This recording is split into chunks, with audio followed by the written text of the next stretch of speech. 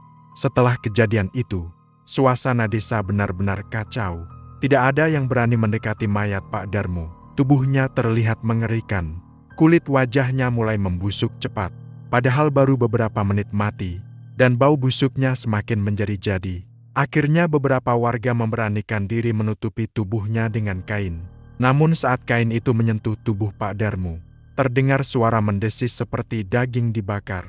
SSSSSS hahaha. Orang yang menutupinya langsung mundur ketakutan. Kabar kematian Pak Darmo menyebar cepat ke seluruh desa. Tapi yang aneh, tidak ada satupun keluarga Pak Darmo yang mau mendekat.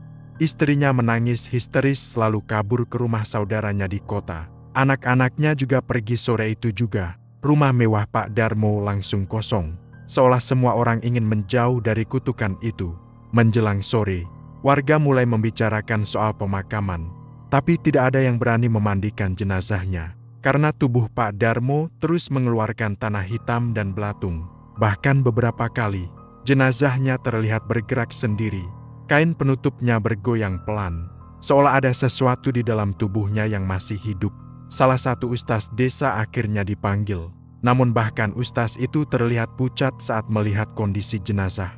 Ia membaca doa terus-menerus sambil memandikan tubuh Pak Darmo. Dan menurut cerita warga yang membantu, air bekas mandinya berubah hitam pekat seperti lumpur kuburan. Bau busuknya juga tidak hilang, malah semakin menyengat. Menjelang maghrib, jenazah akhirnya dibawa ke pemakaman. Tapi suasananya sangat berbeda dari pemakaman biasa. Tidak ada tangisan keluarga, tidak ada warga ramai mengantar. Jalan menuju kuburan bahkan terasa sunyi mencekam. Hanya ada 4 orang yang ikut mengangkat keranda. Itu pun dengan wajah pucat penuh ketakutan. Warga lain hanya melihat dari jauh. Tidak ada yang berani mendekat, karena semua percaya perjanjian Pak Darmo belum selesai. Saat jenazah diturunkan ke liang kubur, langit tiba-tiba menjadi gelap. Padahal belum malam, angin kencang berputar di sekitar kuburan. Dan anehnya, bau busuk semakin kuat keluar dari dalam liang lahat. Salah satu penggali kubur sampai muntah di tempat. Lalu ketika tubuh Pak Darmo mulai dimasukkan, tiba-tiba terdengar suara dari dalam kain kafan. Pelan, serak, tolong. Semua langsung membeku. Salah satu orang bahkan menjatuhkan papan penutup kubur karena ketakutan.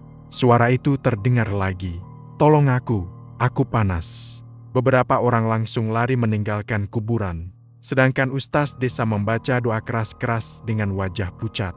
Dan tepat saat tanah terakhir menutup kuburan Pak Darmo, terdengar suara ketukan dari bawah tanah. Duk, duk, duk, seolah ada seseorang yang masih hidup di dalam kubur. 3 hari setelah pemakaman, desa itu mulai berubah menjadi tempat yang menakutkan. Awalnya warga mengira semua sudah selesai setelah Pak Darmo dikuburkan.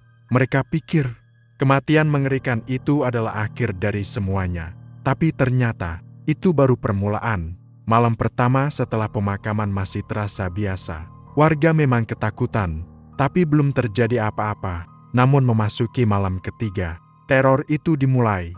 Sekitar jam 11 malam, seorang warga bernama Pak Riman sedang pulang dari ronda. Jalan desa malam itu sangat gelap, kabut turun cukup tebal. Lampu jalan hanya 1-2 yang menyala redup. Saat melewati dekat area kuburan, Pak Riman mendengar suara tangisan. Awalnya pelan, sangat pelan. Hu, hu, hu. Pak Riman berhenti berjalan. Ia mengira mungkin ada warga yang menangis di sekitar makam keluarganya. Namun semakin lama, suara itu terdengar semakin aneh. Karena tangisan itu bercampur suara seperti orang tersedak tanah. Hu, tolong, hu, panas.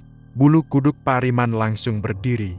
Ia menoleh pelan ke arah kuburan Pak Darmo. Dan saat itulah, ia melihat sesuatu bergerak di atas tanah makam yang masih merah. Perlahan, sesuatu itu bangkit dari balik kabut. Sosok putih kotor penuh lumpur, terbungkus kain kafan basah. Tubuhnya melompat pelan. Biug, biug, biug. Pak Riman langsung membeku. Karena pocong itu berdiri tepat di atas kuburan Pak Darmo. Kain kafannya hitam penuh tanah. Dan bagian wajahnya terlihat rusak seperti daging membusuk. Bahkan tanah hitam masih keluar dari mulutnya. Pocong itu perlahan menoleh ke arah Pak Riman, lalu berkata lirih, "Tolong aku." Suara itu serak, seperti berasal dari dalam tanah. Pak Riman langsung menjerit dan lari terbirit-birit ke desa. Malam itu satu kampung geger. Namun sebagian warga masih menganggap Pak Riman hanya terlalu takut dan berhalusinasi. Sampai keesokan malamnya, lebih banyak orang mulai melihat hal yang sama. Ada yang melihat pocong berdiri di tengah jalan desa. Ada yang melihatnya melompat di sawah. Ada juga yang mendengar suara tangisan dari arah gudang toko Pak Darmo. Dan semakin malam, kemunculan pocong itu semakin sering. Suasana desa berubah mencekam. Habis maghrib, tidak ada lagi warga yang berani keluar rumah. Warung-warung tutup lebih cepat. Anak-anak dilarang bermain sore. Bahkan suara azan maghrib terasa lebih menyeramkan dari biasanya karena jalanan benar-benar kosong. Arga sendiri juga mulai diteror. Malam itu, sekitar jam 1 dini hari, ia terbangun karena suara ketukan dari jendela rumahnya. Tok, tok, tok, pelan, sangat pelan. Awalnya Arga mencoba mengabaikan suara itu. Tapi ketukan tersebut terus terdengar. Tok, tok, tok. Ibunya yang tidur di sebelah langsung gemetar. "Ga, itu suara apa?" Arga memberanikan diri mendekat ke jendela bambu. Dan ketika ia mengintip sedikit, napasnya langsung berhenti. Di luar jendela, berdiri pocong penuh lumpur itu. Diam, wajahnya sangat dekat dengan celah jendela. Matanya kosong hitam. Dan dari kain kafannya keluar bau tanah kuburan yang sangat menyengat. Pocong itu perlahan mengangkat kepalanya, lalu berbisik, "Tolong aku, tolong lepaskan aku." Arga langsung mundur sambil menarik ibunya menjauh. Mereka membaca doa keras-keras sambil menangis ketakutan. Dan sepanjang malam, suara ketukan itu tidak berhenti. Tok, tok, tok, kadang di jendela, kadang di pintu, kadang dari atap rumah. Seolah makhluk itu terus mengelilingi rumah mereka. Keesokan harinya, warga mulai jatuh sakit satu persatu, terutama anak-anak kecil. Ada yang demam tinggi mendadak. Ada yang mengigau melihat sosok pocong berdiri di sudut kamar. Bahkan beberapa anak menangis histeris setiap malam sambil menunjuk keluar rumah. Pocongnya datang. Pocongnya mau masuk. Para orang tua mulai panik. Apalagi hewan ternak warga juga mulai mati mendadak. Ayam ditemukan mati dengan leher patah. Kambing mendadak mengamuk lalu mati sambil mengeluarkan darah hitam dari mulutnya. Dan setiap kali ada hewan mati, selalu tercium bau tanah kuburan di sekitar kandang. Desa itu benar-benar seperti dikutuk. Malam demi malam berlalu, dan teror semakin menjadi-jadi. Beberapa warga mulai mengaku melihat sosok Pak Darmo. Bukan pocong, tapi Pak Darmo seperti sebelum mati. Bedanya, wajahnya hancur, matanya melotot, dan mulutnya terus mengeluarkan tanah hitam bercampur belatung. Suatu malam, Mengkarta sedang berjalan pulang dari musola. Saat melewati depan toko Pak Darmo, ia merasa ada yang berjalan di belakangnya. Langkahnya pelan. "Kaerei kakak, kaerei kakak." Mengkarta berhenti. Suara itu ikut berhenti. Saat ia berjalan lagi, suara itu kembali terdengar. Dengan tubuh gemetar, Mengkarta menoleh perlahan, dan ia langsung hampir pingsan. Pak Darmo berdiri tepat di belakangnya. Tubuhnya penuh lumpur, kulit wajahnya mengelupas. Mulutnya terbuka lebar mengeluarkan tanah hitam. Lalu dengan suara serak, Pak Darmo berkata, "Dia belum selesai." Mengkarta langsung lari sambil menjerit. Sejak kejadian itu, tidak ada lagi warga yang berani melewati toko Pak Darmo malam-malam. Toko besar yang dulu selalu ramai itu, kini kosong dan gelap. Pintunya tertutup rapat. Namun anehnya, setiap tengah malam, lampu gudang belakang kadang menyala sendiri. Padahal tidak ada listrik yang terhubung lagi. Beberapa warga bahkan mendengar suara dari dalam gudang. Suara orang berbicara pelan. Kadang seperti suara orang menangis. Kadang terdengar suara uang dihitung. Kresek, kresek, kresek. Seolah ada seseorang sedang menghitung tumpukan uang di dalam sana. Dan yang paling menyeramkan, kadang terdengar suara Pak Darmo tertawa pelan. Hihihi.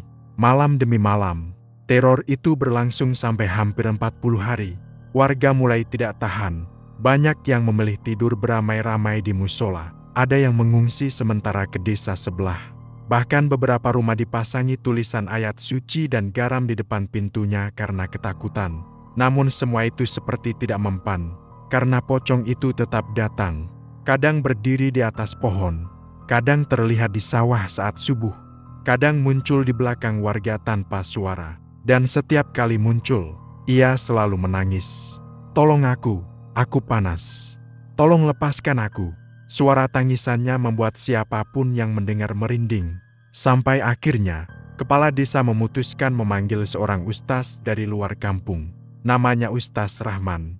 Menurut cerita warga, ustaz itu sering membantu desa-desa yang mengalami gangguan seperti ini. Malam kedatangan Ustaz Rahman, suasana desa sangat mencekam. Kabut turun lebih tebal dari biasanya. Angin dingin berputar di sekitar kuburan. Dan anehnya, anjing-anjing desa menggonggong terus-menerus ke arah makam Pak Darmo. Ustaz Rahman datang bersama beberapa santri. Mereka langsung menuju musola dan mengadakan doa bersama. Semua warga berkumpul malam itu. Wajah mereka pucat penuh ketakutan. Bahkan beberapa ibu-ibu menangis karena sudah terlalu lama diteror. Arga juga hadir bersama ibunya. Dan selama doa berlangsung, suasana terasa sangat berat. Udara dingin sekali. Lampu musola beberapa kali berkedip sendiri. Bahkan ada warga yang mengaku melihat bayangan hitam berdiri di luar jendela musola. Setelah doa selesai, Ustaz Rahman berkata pelan, "Malam ini, jangan ada yang keluar sendiri.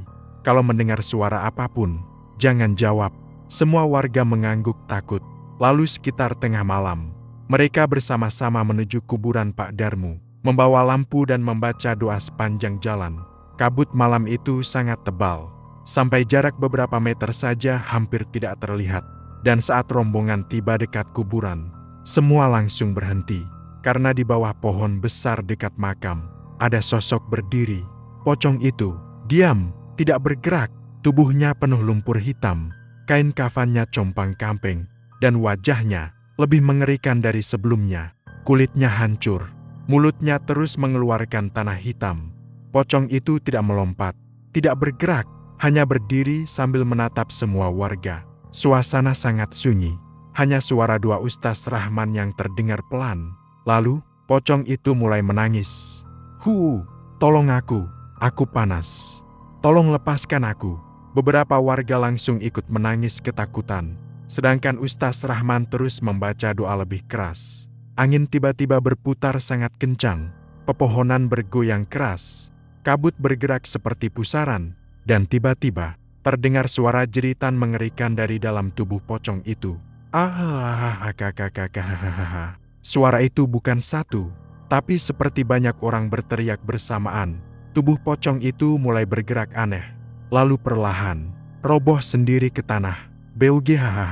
Begitu tubuhnya menyentuh tanah, asap hitam keluar dari kain kafannya. Semakin lama semakin banyak. Dan di tengah asap itu, beberapa warga mengaku melihat wajah-wajah manusia menangis.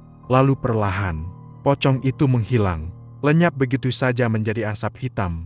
Angin langsung berhenti mendadak. Kabut perlahan menipis. Dan suasana desa yang selama ini terasa berat, mendadak menjadi ringan. beberapa warga langsung sujud menangis.